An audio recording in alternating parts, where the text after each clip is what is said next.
Welcome to Pandora's Awareness Podcast, a place where we collect stories and circulate life-changing wisdom. I am your host, Asher, and I have two guests today. I have Joshua and Dr. Martha. And you're here because we get to talk about first-time experiences. And today we get to connect with you too to tell us all about your journey. So, Dr. Martha, if you don't mind telling us where you're hailing from, what you specialize in, how you add value to the world, and who you've been a hero to. Yes, my name is Martha. I am from Singapore. I am a relationship counselor and clinical sexologist. So, yes, I specialize in sex and I talk Sex. about sex from morning to night. I'm planning my one-woman show at the moment. And I'm bringing my show to the Melbourne Fringe Festival in October. Hmm. And who So, you been a yes, hero let's talk to? about sex. Yeah, we're gonna talk about sex. But with question, so answer this question. So who you being a hero to, by the way? Who am I? What? Being a hero to. Oh, I think I'm a hero to a lot of people. Mm, Oh, yeah. I okay. have a lot of I was just thinking just now that there are so many men who support me Hmm. and also look up to me, fans of mine in my work. And I'm very grateful to men. I Okay. think So you, I have more male supporters than women. of course, because who wants no but sex more than men, right? Guess what? You are our hero today, Dr. Martha. Me and Joshua we get to rock with you today. And Joshua, if you don't mind telling us where you're hailing from, what you specialize in, how you had invited to the world, and also who you been a hero to. Yes, definitely. I'm Joshua D. Noland. I'm from Southern California, and I'm an author, a health coach, and a chef. Mm, Um, I just published my third book, Irritable Bowel Syndrome Relief: 7 Key Strategies to Conquer IBS. mm, And my first book is Living the Protein Lifestyle. And so I'm all about, eating good food, exercising, and keeping your mental wellness in check so you can live a long and happy life. mm. And I think I've been a hero to my niece. She came to live with us for a few years when she was a little younger, and she really looks up to me, and she's my hero too. She really inspires me to do what I do and to try to help people with their health. Awesome. Let me write that down here. Okay, cool, perfect. All right. Well, Joshua and Martha, Dr. Martha, how you want me to address you?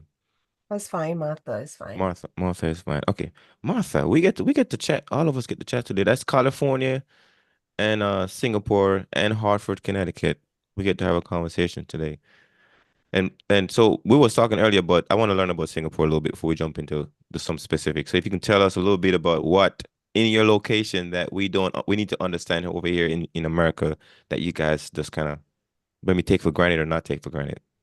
Yes, so drugs are illegal. Don't bring weed, not even a gram. You get the death penalty. Chewing gum is also illegal unless it's prescribed by doctors. And we cane people. So yes, we are one of the most expensive cities in the world. We are the most successful westernized Asian country, but yet when it comes to sex, surprisingly, we are still very conservative.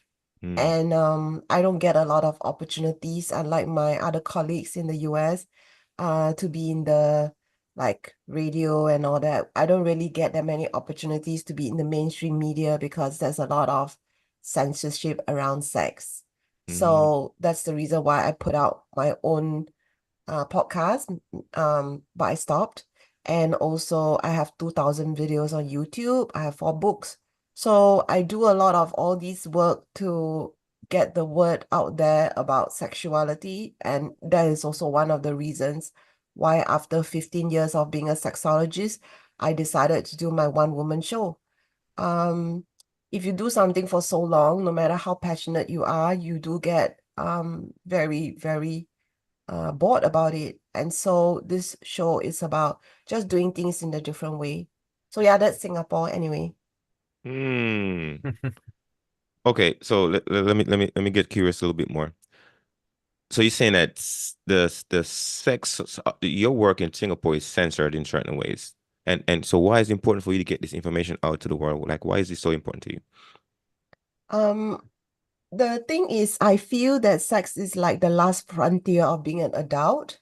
Like Mm-hmm. we get educated about pretty much everything else, and yet because we don't have a lot of sex education, at least in Asia and Singapore specifically, what happens is a lot of people end up being really scared of sex because there's so many things they don't know about it.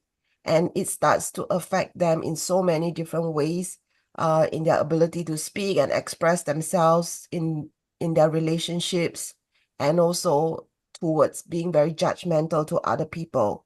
And it is the lack of education that leads to a lot of struggle. And I feel that in the US, because I did get my doctorate in San Francisco, in the US, there's a lot more access to resources and also uh, more sexuality education than Asia. So when I decided to embark on this back, like 15 years ago, it was really, really different, the climate in Singapore. And so I feel so passionate about it because so many people struggle about it, and there wasn't really many Asian people talking about this as well. And so I I don't think I'm the best sexologist in the world. There are so many amazing sexologists, but I'm really proud of the fact that I am an Asian sexologist, and Mm-hmm. it's not like a topic that only Westerners talk about. They see an Asian face, and it's really important to have representation in that way. Mm-hmm. No, I could agree. Representation in everything matters because people see themselves in other people, and if you don't see your kind or see someone that looks like you, they don't feel like it's a place for you to go. And you Yes, mentioned that sometimes they're afraid of sex. Like, what do you mean by afraid of sex? they're afraid. They think that they are doing it wrongly, or they think they shouldn't be doing it, and they have all kinds of weird misconceptions. So many of my clients, and even just people on the street, like they still ask me questions like, one of the most common ones is, uh, how often is it, how often should one masturbate? When is it too much? Or people calling themselves sex addicts and porn addicts, and like where all these judgments coming from, leading to a lot of struggle Mm. in the bedroom, and like in their own inner world, feeling like bad about themselves. Mm-hmm. That's really sad, that's really sad because all these struggles are unnecessary. Mm. But, Especially for something so natural, it's really a shame that people would feel like that. yeah, I was wondering what your thoughts on that too, Josh. So when you was listening to her storyline, what were you thinking? Yeah. Yeah, it's just amazing that people could be made to feel that having sex is wrong, or they're doing it wrong, or asking how often they should masturbate. I mean, I guess that's something I never considered. Is there a recommended amount Dosage? of masturbation that's appropriate, Yeah. or So I'm inappropriate? I'm yes, so I'm not in a male body. And so it's hard for me to really understand truly about the differences in our testosterone. Men have Mhm. more testosterone, men tend to have a higher sex drive, men tend to be more inclined towards masturbation. So I do know of people who masturbate 7 times a day when they were young, and I do know of people who still masturbate 7 times a day, even as an adult. There is no right or wrong. It is a matter of your drive.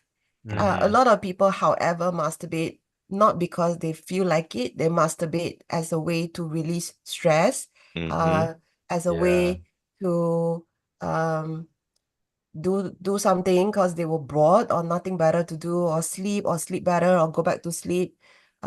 It's a form of distraction. And I feel that sex is our sexuality is our life force energy. And so if they are depleting their energy in this way, they are actually kind of like forcing their body to do something they don't need to do, just like our diet.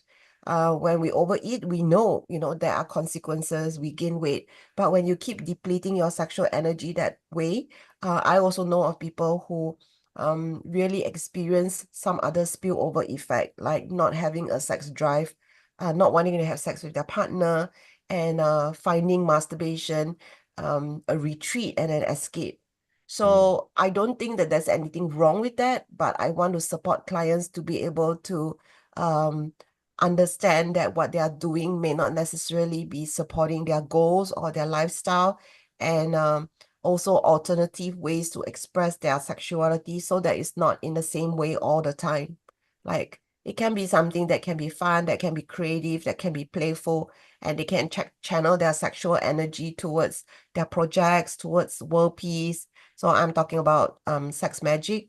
So being able to be really conscious about this beautiful energy that we have. There's no like right or wrong. As long as you don't go into pain, I think it's fine. So yeah. Okay, so let's move to Joshua and talk about IBS, because I actually have gluten intolerance. I have gluten intolerance, and Mm-hmm. I didn't know this. So I used to have chronic fatigue, and I used to have mind fog, and I didn't know. So I actually tried not taking gluten for a week, and it was amazing, because how would you know what well feels like if you've been unwell for so long? So I was Mm, having chronic fatigue and sleeping like 10, 12 hours a day. So mm, cutting down gluten helped. And now that I'm getting older, I also didn't realize this, because I'm getting older, so I gained a lot of weight. And so one of the things that I started to do was also cut down the carbs, because as an Asian, we eat a lot of rice, and it's one mm, of our staple diet items.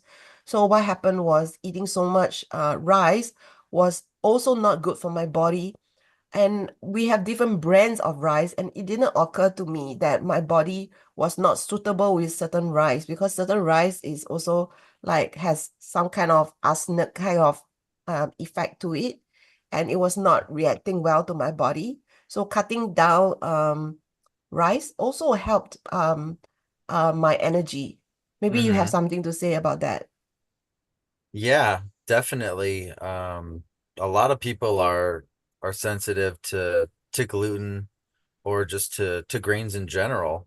And in America, people, also are eating a lot of carbohydrates in processed foods, and it's really having a detrimental effect on everyone's health. I mean, so many people are suffering from IBS or diabetes or high blood pressure. All of these are lifestyle diseases that can be, turned around by having a better diet and a little bit of activity, focusing on your mindset. And it's pretty simple solutions, but they're not easy to implement. My first book, mm, Living the Protein Lifestyle, is my story of how I lost over 80 pounds and kept it off. And it also includes the tips and strategies that I used to find success. And it's really just about, replacing your bad habits with good habits, and replacing, I used to eat a lot of candy and chips and junk mhm, food at night, a lot of hot mhm, flaming Cheetos and that stuff. We all know it's bad for us, but we had a long day and we want to relax. And I started replacing that with fruit and with other, healthier options. And slowly I changed my gut microbiome. And so now I don't even crave those candies and sweets anymore. I'm crave, meat, and I crave fruit. And that's primarily what I eat. It's mostly meat and fruit. mm. And yeah, You if know, you're if you're if you're sensitive to gluten, um it's hard, especially in the States. I'm not sure what kind of wheat is used in Singapore, but we have genetically modified wheat that has a mhm. lot of more gluten than it used to have, and it's really tough on your stomach. Yeah. And based on both you guys' profession, because I realize that even when I'm working with other people too, it's they got the book, they got the information, but they still gotta you gotta hold their hand. Because a lot Mm-hmm. of time people they know things but they're not doing it, and it comes back to you think they might have the discipline or whatever to do it, but you gotta walk them through it. You gotta be there with them because oftentimes they're afraid of what's gonna happen once they start taking the action and Yeah. correcting that course, and oftentimes they don't feel like doing it because it's not comfortable. So how do you help them in that space with a one-on-one thing? Like, I gotta get you through this process. How that work for you, Joshua? Mm. Well, I offer one-on-one coaching, and I also have a 6-week holistic health transformation course. Mm, And that's based off of my workbook.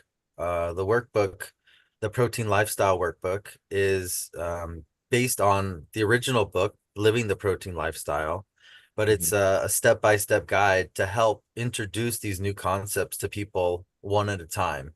Each each chapter is a different step, and it mm-hmm, takes you through that step, and it asks questions to help you reflect on yourself and where you are and what things you might want to change to improve your health.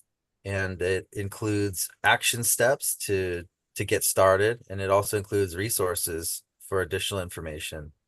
And so, like you said, it really is about just taking one step at a time, and really what's really most important is small changes over time really add up at the end. There's a saying, the habits you have today make who you are tomorrow, and it's really true. And if you can learn to replace those negative habits with health promoting habits, it doesn't even feel like you're doing anything different. It doesn't feel like work. You're just going along your regular routine, and you're getting a little bit healthier every day. And it really takes a lot of time. People get really excited. They want to start going to the gym every day, and they want to cut their carbs and cut their calories, but you get burnt out, and you have to take it slow, one thing at a time, and just be patient and work on that mindset. Practice gratitude, meditate, do some deep breathing, and that's how you can find success. mm. So if you had to share with us one of your biggest first time experience, you can make a deposit on the podcast right now. One of your biggest first time experiences that you've had that you want to share with us, what would that be? I have to say meditation. You Mm, know, Back in 2019, I was really overweight. I was depressed. I had food addiction. And I was just sick and tired of feeling sick and tired. And I started talking to a therapist, and they mentioned meditation. And I was like, oh, that's not me. I don't know about that. And excuse me, but I was open to trying new things because I was tired of the way I was feeling. So I tried meditation, and it was a little scary. It was, honestly, to sit down and just close your eyes and just be with yourself was a little intimidating at first. mm, And when I started, all the thoughts were rushing to my mind, and I couldn't settle down, and I just stuck with it, and I just focused on my breathing. And after about 5 minutes, my mind started to calm down, and I was able to focus on my breathing. And after 10 minutes, I opened my eyes, and I just felt this sense of calm, and I felt good. And I felt like I had more mental bandwidth to deal with whatever came up through the day. And I've continued that practice of meditation since then. And I actually fell out of meditating every day recently, and so I made it my goal. I printed out a habit tracker and put it up on my fridge for 30 days. I'm going to meditate for 10 minutes every day, no matter what, just to try to reestablish that habit with myself. mm. And so No, that that first is. time was all it took, and now I'm hooked for life. Mm. But you mentioned that there was an intimidation at first. What did that actually feel like? Because I know when people start new things, oftentimes that one thing that kind of kept them from doing it. What was that?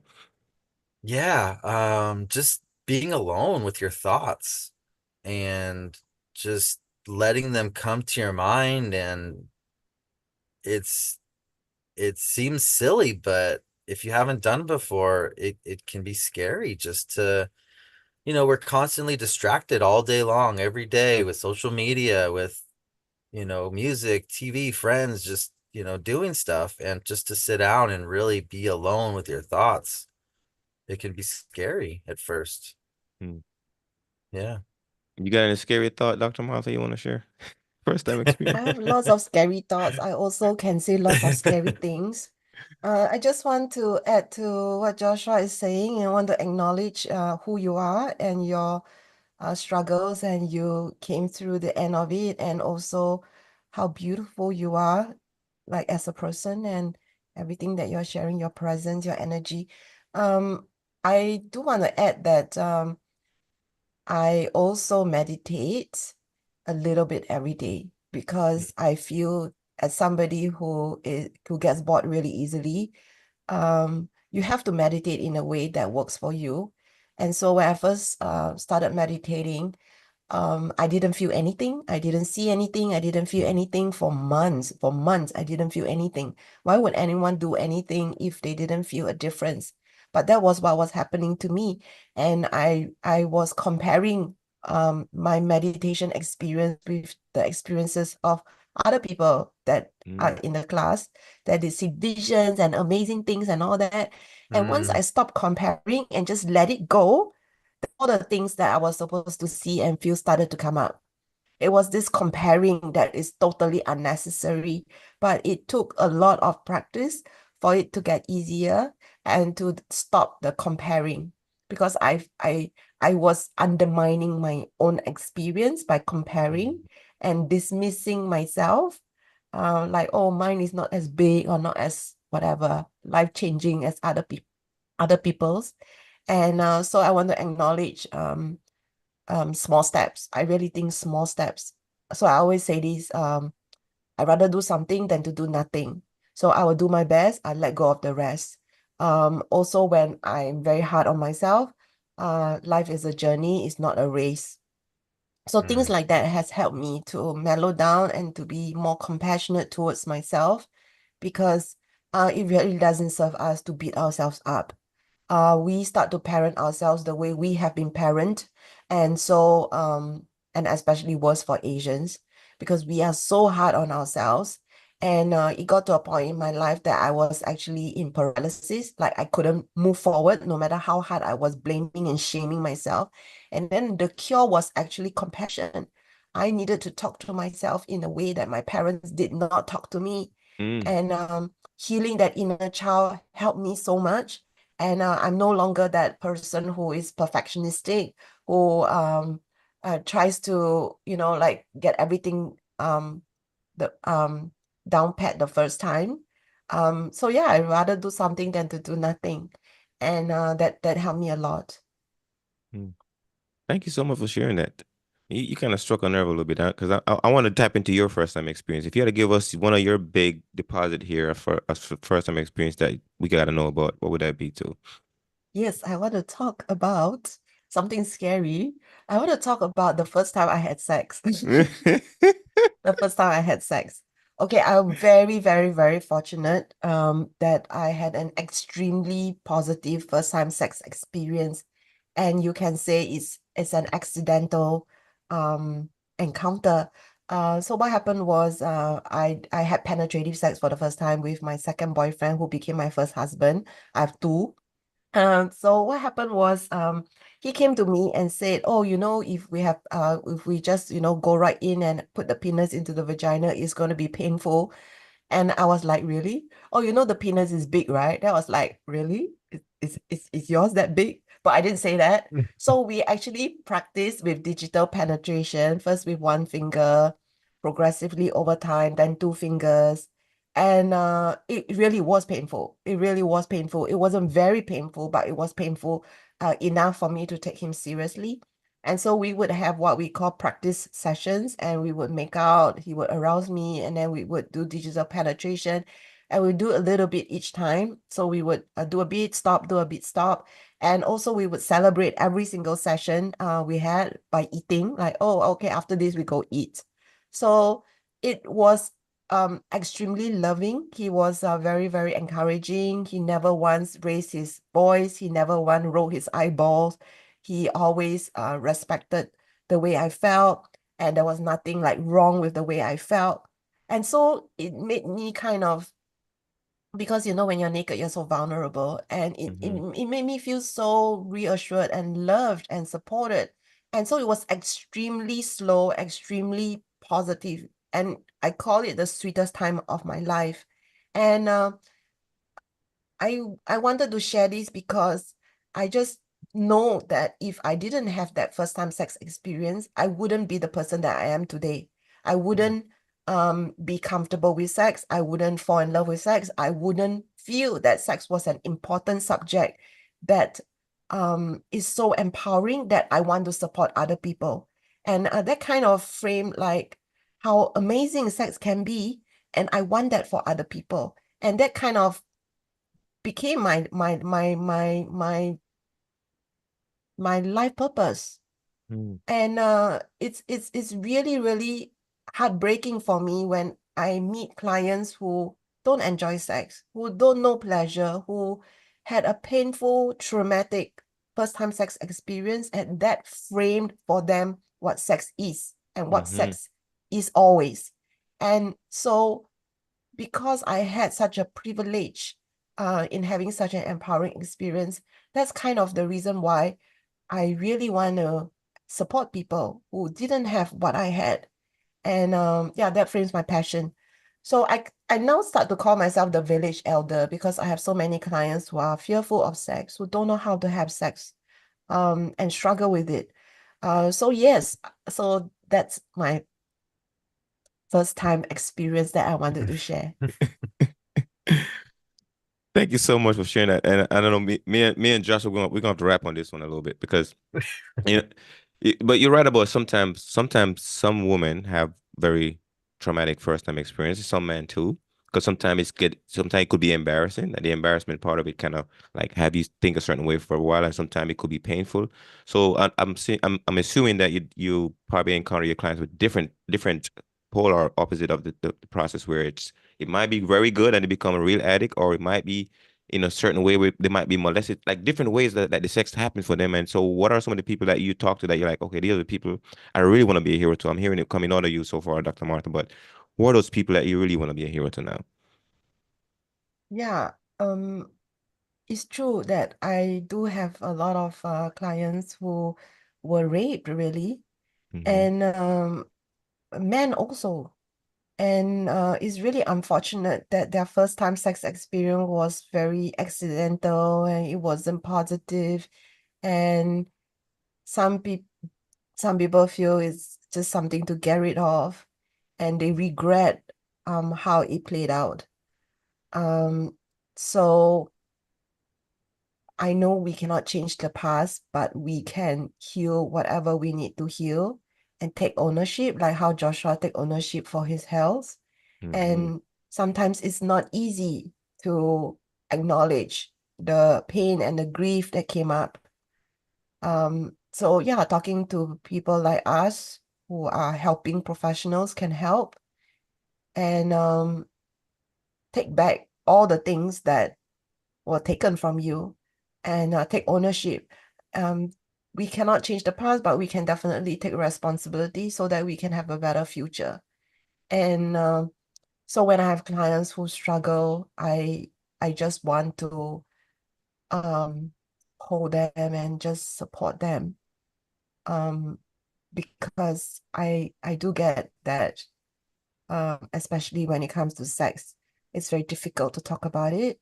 Um, and what I hope through my life and all the things that I do, like podcasts, is people feel safe to Mm-hmm. approach me. That's why I do what I do. Mm. I don't remember my first time having sex. I don't know if Josh remember his, but I sure have. I don't remember the first time I did it. I don't know, Joshua. How about you, man? I do remember, and You it do? wasn't as romantic as Dr. Martha's.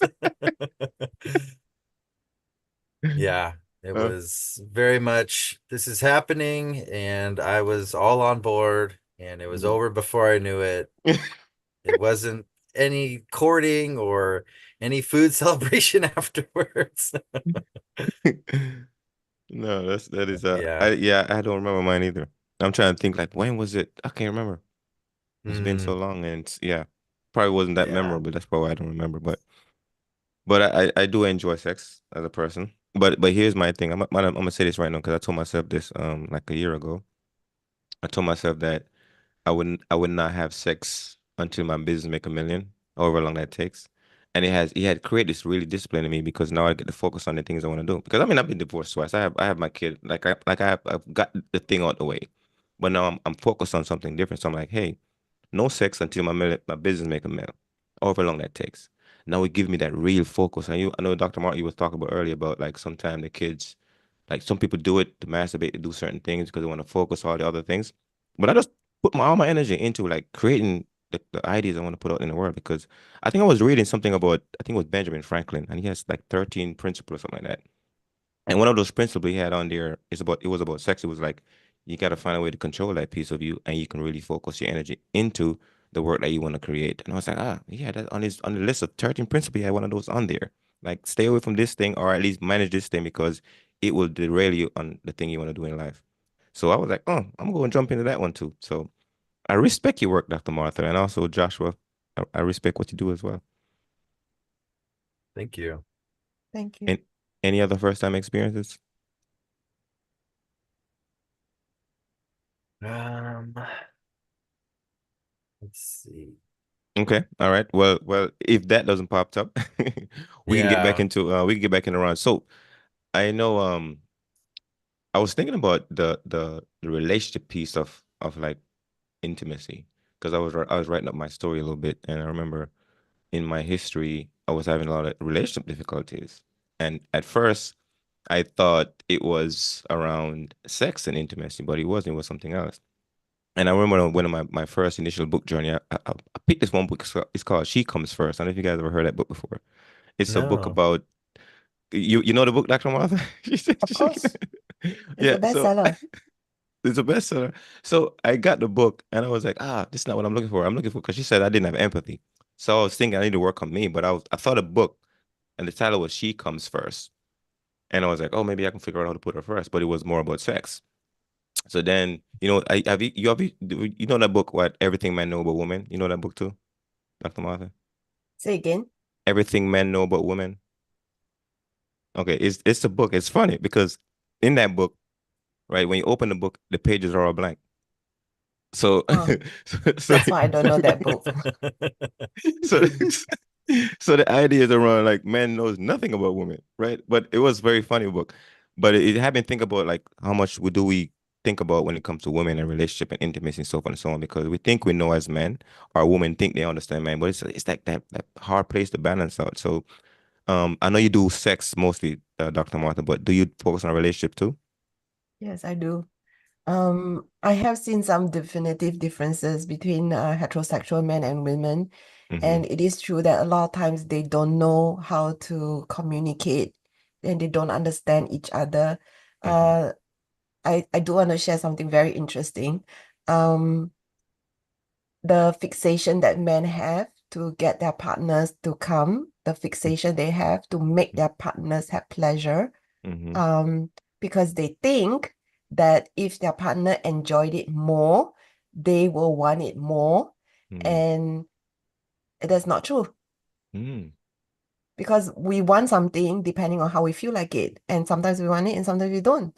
And so just because you're a good lover, just because they have multiple orgasms, you make them come, it doesn't necessarily mean that they will be fixated about this because the female brain especially is just like so multifaceted, like how we multitask and how we get easily like distracted and how we are also tend to be quite emotional, but just led very much more by heart. But men are like, okay, check this off, Mm-hmm. get this done, keep going because it's good. That's not how it works. So you're saying that orgasm is oftentimes not the goal for the woman? Yeah, there's this thing going around called the orgasm gap or the pleasure gap, but Mm-hmm. essentially women are not having orgasms, um, most of the time, like 75% of the time, they are not having orgasms, but Mm. for most men, it's closer to like 90%. So why is this big gap? Um, and one of the big reasons is, whose orgasm is this? Is this my orgasm? Is this yours? Sure, there's a gap because they don't know how to pleasure their partners, they don't know anatomy, they don't know techniques, whatever. But the reality is it really that important to the receiver? Mm. I'm gonna push you a little bit because I'm curious now because you're saying that. So you think that could be a reason why some of your clientele fear sex because they're like, maybe I don't get her the orgasm, or that's not gonna happen, not gonna please her. Um, no, that's not what I'm saying. I'm saying that there's somebody who wants to give you pleasure, but do Mm-hmm. you want it? Is it important to you? Do you want to take it? Because sex is not just about orgasms, unlike men. Sex Mm-hmm. is about connection and the feeling of being wanted. And what if that's what they wanted and they did get it? And then the world is thinking, no, you didn't come, so there's something wrong. Mm-hmm. Don't make somebody wrong because that's not your yardstick. Hmm. What are your thoughts here, Joshua? Yeah, that's really interesting um, to think about, and not everyone has the same goal, and yeah, I mean, I feel like people do need to learn a lot more about sex and how to communicate with each other about, when they want it or don't want it, or what feels good for them, and this is really important stuff for people to know. So I'm really glad, um, Martha, that you're here with us today, Hmm. Oh, learning some stuff. yeah. I'm glad I'm here. You're so lovely. I also think like when it comes to like diet, health, fitness, um men in general, I know I'm generalizing, Hmm. they tend to be all or nothing, all or nothing. They tend to be very hard on themselves. They tend to overdo things and almost like kill themselves over it. That's like the masculine approach. But then what you are saying, Joshua, is actually there's a lot of value in taking small steps and progressive steps. And yes, it's scary, but it's like what I said, my mantra, it's better to do something than to do nothing. And all these little steps that we take, they gain a momentum. And Hmm. so that's how you take back your life. And I have a lot of respect for you, how you took back your life and you release a lot of weight and you keep it off. We only have one life. And you can blame, the lack of resources, you can blame the government and this and that and finances. But ultimately, it's about doing what you can with what you Hmm. have. Hmm. Yeah, definitely. I was victim to that mentality myself. When I first started out, I would exercise every day. I Hmm. started going to the gym. I would go to the gym every day. I would go for hours and hours. And then after learning and doing more research, I discovered that even if you go to the gym and work out so much, it's actually a detriment to your progress because you need to allow your muscles to rest. You Hmm. need to recover. Physical recovery is a really big part of what I talk about. It's the one of the three pillars of optimal health, I like to call them. And and yeah, I have that all or nothing mentality, and I struggle with that every day. I have, to-do lists, Hmm. and there's probably too many things that I'm trying to do in one day, and sometimes I get frustrated, like, oh man, I didn't check everything off the list. But then I go back and be like, wait, I did this and that, and that was great. And so now I try to come at it more like, what are my top three priorities for the day? What are the top three things that if I get these done, I'm going to be happy with my day? Hmm. And that way it helps me not put too much on my plate and not overwhelm myself. You gotta make the to done list, not the to do list. To done list Yes, meaning that, hey, I get it done get when I it get it done. done. But I like yeah. that. Yeah, Perfect. and Okay. celebrate. We need to celebrate our wins. Mm-hmm. In our life, like if there's nobody that will, pat us on the back, we have to do this for ourselves. So yes, acknowledging your wins, small wins, and really like we're so hard on ourselves if we really think about it. I mean, I definitely was guilty of it coming from, being an Asian and all Mm-hmm. that perfectionism. It wasn't serving me. So it's really, really important to celebrate our wins, small wins, which is what me and my partner did, right? Like we have a practice session and then we go eat. It didn't cost that much. We were eating at a hawker center. Mm. These little things anchor the win into our body. And Mm-hmm. it's really important to do that because it's also a form of healing and it calms down our nervous system. Mm. So, Definitely. Dr. Martha, if somebody hear it today and it's like, wow, Dr. Martha, you are my hero. I would love to contact you and connect with you. How can I reach you? Oh, okay, you can reach out to me at Eros Coaching. That's eroscoaching.com. So the links to everything is on my website. Yeah, like I mentioned, I have 2,000 videos on YouTube, and you can see how imperfect the videos are because I don't try to be perfect. I rather do something than do nothing. And so Mm-hmm. everything is a work in progress, and that's okay also. Mm. Thank you so much. Same thing for you, Joshua. If somebody hear you like, yeah, Joshua, we gotta connect. Yeah, Um, definitely. I just want to say first that Martha, I really love that saying better to do something than nothing. I mean, that's really powerful. mm, Um, just just to get up and just to go for a quick walk. I mean, it's so much better than just not. It's really powerful. So thank you for sharing that with us. But if you do want to connect with me, you can explore my free resources and discover my top three high protein, easy to make recipes at joshnoland.com. That's JOSHNOLAND.com. You can get in touch with me there as well. perfect. So, Joshua, if you had to wrap up today and give us your biggest takeaway or giveaway, what would that be? Um, I mean, the top three things that someone can do today to start living the protein lifestyle would be to start prioritizing protein. Just Mm-hmm. start eating more protein, an extra egg for breakfast or an extra hamburger patty on your hamburger. Like I mentioned, going for walks after meals, just going for even a 5-minute walk after a meal can really help with digestion. You can get some fresh air, get some sunlight, and then meditation, Mm-hmm. taking care of your mental wellness by meditating or having a gratitude practice. It's really important. Mm, perfect. Same thing for you, Dr. Martha. What is your biggest takeaway or giveaway? Um, so many things I could say. Um, I guess the biggest one, especially for women, would be rather than focus on taking care of others, really take care of yourself. Take care of yourself. Um, there's this saying that I really love, which is men don't remember what you do for them. Men remember what you do for yourself. Mm, that is, I love that. That is so powerful. I'm listening to both you and the two words that I kind of written down for you, Dr. Martha. The word for you was wombed, and for you, Josh was stomach. So I'm thinking the womb and the stomach they come together in a special place.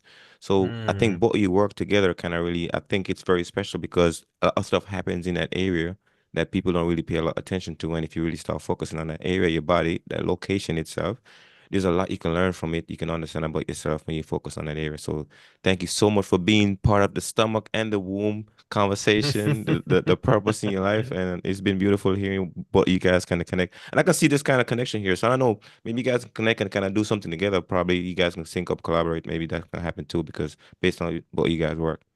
I'd love Mm, that. Thank you so much, yes, Asher. Yeah, yes, I cool. will reach out. And with that.